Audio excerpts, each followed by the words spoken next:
మిత్రులందరికీ నమస్కారం ఫ్రెండ్స్. డిఎస్సికి సంబంధించిన ముఖ్యమైన అప్డేట్స్ చూసినట్లయితే అమరావతికి డిఎస్సి అభ్యర్థులు అంటూ మనకి ఈస్ట్ గోదావరి జిల్లాకు సంబంధించి ఈ ఆర్టికల్ అయితే రావడం జరిగింది. డిఎస్సిలో ఎంపికైన అభ్యర్థుల విజయవాడ ప్రయాణానికి ఏర్పాట్లు పూర్తి చేసినట్లు ఒక ప్రకటనలో తెలిపారు. ఈ నెల 25న అమరావతిలో జరిగే నియామక పత్రాల జారీ కార్యక్రమానికి తరలి వెళ్లేందుకు అభ్యర్థులు బుధవారం సిద్ధంగా ఉండాలన్నారు. ఇప్పటికే తమకు కేటాయించిన పాఠశాలకు ఈ నెల 24 సాయంత్రం 4 గంటలకల్లా చేరుకోవాలని, రిజిస్ట్రేషన్ నిమిత్తం 2 పాస్పోర్ట్ సైజ్ ఫోటోలు, ఆధార్ కార్డులు, కాల్ లెటర్తో పాటుగా దుప్పటి, తలగడి తదితర ఏవైతే అవసరమైన వస్తువులు ఉన్నాయో మీరే సమకూర్చుకోవాలంటూ కూడా ఇక్కడ ఒక పాయింట్లో మెన్షన్ చేశారు. దుప్పట్లు, తలగడ్డలు అంటే మోసుకు వెళ్ళడానికి చాలా భారంగా ఉంటుంది కాబట్టి మీకు ఏదైతే ఖచ్చితంగా అవసరమో వాటర్ బాటిల్ కానివ్వండి, అంబ్రెల్లా అని చెప్పేసి కూడా మెన్షన్ చేస్తున్నారు కాబట్టి ఒకసారి చూసుకోండి. డిఎస్సి గురువుల కోసం సహాయ కేంద్రం అంటూ మనకి పశ్చిమ గోదావరి జిల్లాకు సంబంధించి న్యూస్ ఆర్టికల్ అయితే రావడం జరిగింది. బుధవారం సాయంత్రం 4 గంటలకు ఏలూరులో రిపోర్ట్ చేయాలని డిఈఓ వెంకట లక్ష్మమ్మ ఒక ప్రకటనలో తెలిపారు. వీరికి ఈ నెల 25న అమరావతిలో ఉద్యోగ నియామక పత్రాలు అందచేయనున్నారు. బుధవారం రాత్రి అంటే ఈరోజు 24వ తారీఖు రాత్రి ఏలూరులో బస చేసేందుకు ఏర్పాట్లు చేసినట్లు పేర్కొన్నారు. డిఎస్సి గురువుల కోసం సహాయక కేంద్రాలను ఏర్పాటు చేశామని, వెస్ట్ గోదావరి జిల్లాకు సంబంధించి మీకు ఏదైనా డౌట్ ఉంటే ఇక్కడ స్క్రీన్ మీద నెంబర్లు కనిపిస్తున్నాయి కదా, వీటిని అయితే మీరు కాంటాక్ట్ అవ్వచ్చు. ఏదేమైనా రేపు ఉదయం 11 గంటలకల్లా వేదిక వద్దకు చేర్చే విధంగా అధికారులు అయితే ఏర్పాటు చేస్తున్నట్లు తెలుస్తుంది.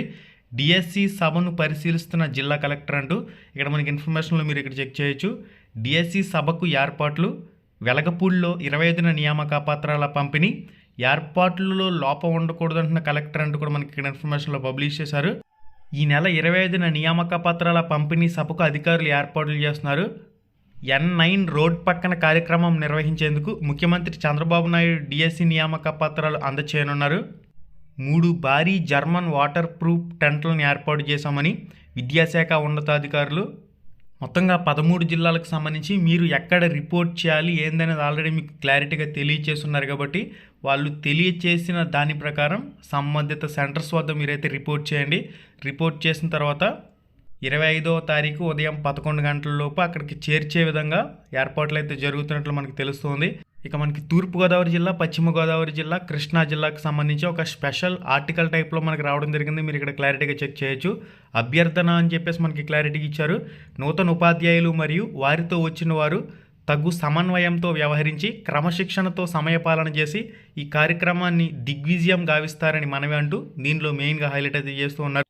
ప్రతి బస్సుకి సమన్వయకర్తలు అయితే ఉంటారు. ఈ సమన్వయకర్తలు క్లారిటీగా మీ బస్సుకు సంబంధించిన నెంబర్లు కానివ్వండి, జిల్లా పేరుతో పాటుగా నియోజకవర్గానికి సంబంధించి ఆ బస్సు సంఖ్యకు సంబంధించి మొదలైన వివరాలు మీకు పంపబడిన ఫార్మేట్లో పెద్ద అక్షరాలతో బస్సు ముందు అదేవిధంగా వెనక భాగంలో కూడా అద్దాలకు లోపలి భాగం నుంచి అతికిస్తారని చెప్పేసి కూడా క్లారిటీ ఇచ్చారు.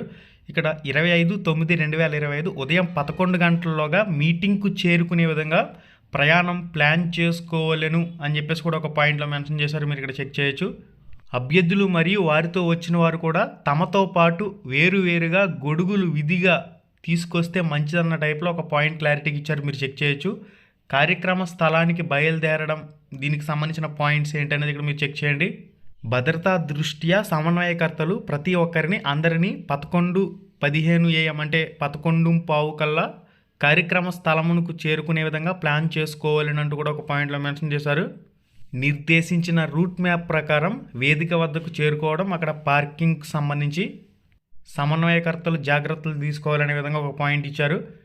కార్యక్రమ స్థలం వేదిక నందు క్రమశిక్షణ అని చెప్పేసి మనకి కొన్ని పాయింట్స్ అయితే ఉన్నాయి. నియోజకవర్గాల వారీగా వారికి కేటాయించిన సీట్లలో కూర్చోవాలను, కార్యక్రమంలో క్రమశిక్షణతో నడుచుకోవాలను, తమకు వేదిక నందు ఇవ్వబడిన అన్ని సూచనలు విధిగా పాటించాలి. కార్యక్రమం ముగిసిన పిమ్మట వేదిక నుంచి క్రమశిక్షణతో మళ్ళీ కేటాయించిన బస్సుల్లో తిరుగు ప్రయాణం అని చెప్పేసి కూడా ఇచ్చున్నారు. ఇక తిరుగు ప్రయాణంలో ఒక్కొక్క జిల్లాకు సంబంధించి ఒక్కో చోట ఫుడ్ డిస్ట్రిబ్యూషన్ అయితే జరుగుతుంది. ప్యాకెట్ల వారీగా ఎవరెవరికి ఎక్కడ ఫుడ్ ఇస్తారు ఏంటనేది మనకి సమన్వయకర్తలే చూసుకుంటారు కాబట్టి దాని గురించి మీరు వరి కావాల్సిన అవసరం అయితే లేదు. ఇది గైస్, జాగ్రత్తగా వెళ్ళి జాగ్రత్తగా రండి. అందరికీ కూడా all the very best. October 10వ తారీఖులోపు ట్రైనింగ్ కూడా పూర్తి చేసి స్కూళ్ళలోకి వెళ్ళే విధంగా కూడా కార్యాచరణలు జరుగుతున్నట్టు సమాచారం. ఈ కార్యక్రమం కంప్లీట్ అయిన తర్వాత ట్రైనింగ్కి సంబంధించి మనకి షెడ్యూల్ క్లారిటీగా అఫీషియల్గా వస్తుంది. అఫీషియల్గా ట్రైనింగ్కి సంబంధించిన షెడ్యూల్ వచ్చిన తర్వాత 10 రోజుల పాటు ట్రైనింగ్ అనంతరం వెబ్ కౌన్సిలింగ్ కండక్ట్ చేస్తారు, లేదంటే మాన్యువల్గా కౌన్సిలింగ్ కండక్ట్ చేస్తారనేది చూడాలి.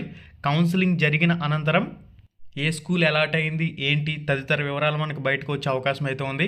ఇంకా మనకి దీనికి సంబంధించి ఎటువంటి అఫీషియల్ అప్డేట్స్ వచ్చినా కానీ తప్పకుండా మీకు అయితే తెలియచేయడం జరుగుతుంది. ఇప్పటి వరకు ఉన్న సమాచారం అయితే ఇది. ఓకే గైస్, మళ్ళీ వీడియోలో మళ్ళీ కలుసుకుందాం. శుభం, ధన్యవాదాలు.